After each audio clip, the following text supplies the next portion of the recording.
Hi friends, ఈరోజు మీకు గుమ్మడికాయల గురించి చెప్తాను. అవి ఎలా ఉంటాయి ఏంటన్నది. గుమ్మడికాయ అంటే కాయ అన్నదని పెద్ద చెట్టుకి కాస్తుంది అనుకుంటారు. చెట్టుకి కాదు, అది కిందనే బాగుతుంది.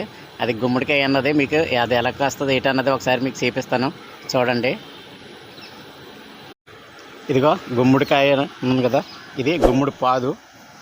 కాయ అంటామని చెట్టు ఏం కాదు, అది పాదు. ఇదిగో గుమ్మడికాయ. ఇదిగో కాయ ఇంకా చిన్నగా అది అలాగే కిందకు వస్తుంది. అది కింద నుంచి ఎలా కాస్తుంది. దానికి ఇగో పువ్వు. ఇదిగండి గుమ్మడి పాదు. ఇదైతే మనం చిన్నప్పుడు చాలా వరకు మా అమ్మ వాళ్ళు మా పొలంలో వేసేవాళ్ళు.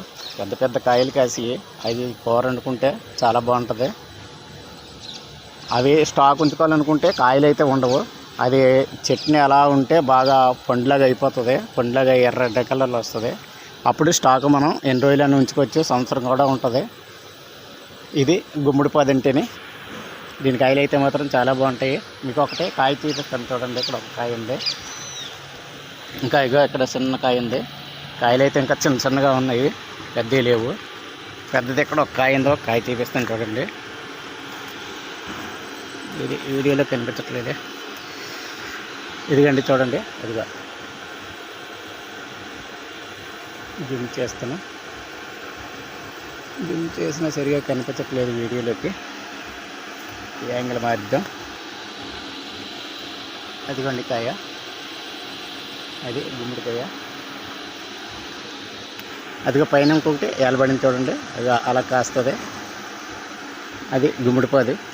ఇవి అయితే మాత్రం మన చిన్నప్పుడు చాలా గుమ్మడికాయలు మా చేలోనే బోల్డ్ పండివి. ఇప్పుడు సడన్గా ఇటు వస్తే ఇది పాదోటి కనిపించింది. ఇది ఎవరు వేసింది కాదు, దాని అంతలా అది పడింది. చూడండి, అది గుమ్మడికాయ. ఇప్పుడు చూపిస్తాను. ఇప్పుడు కొద్ది క్లియరెన్స్ చేసాను. అదిగో కాయ, అదిగా చూడండి అంత కాయ అయింది. అది అలా ఇంకా పెద్దది అవుతుంది. ఒక్కోటి కొన్ని చిన్న సైజు కాయలు చెట్లు ఉంటాయి, కొన్ని పెద్ద సైజు వస్తాయి. ఇదైతే కొద్ది చిన్న సైజు టైపు. అది మీరు చూపిస్తున్నాను. అది కానీ గుమ్మడికాయ, అది గుమ్మడికాయ.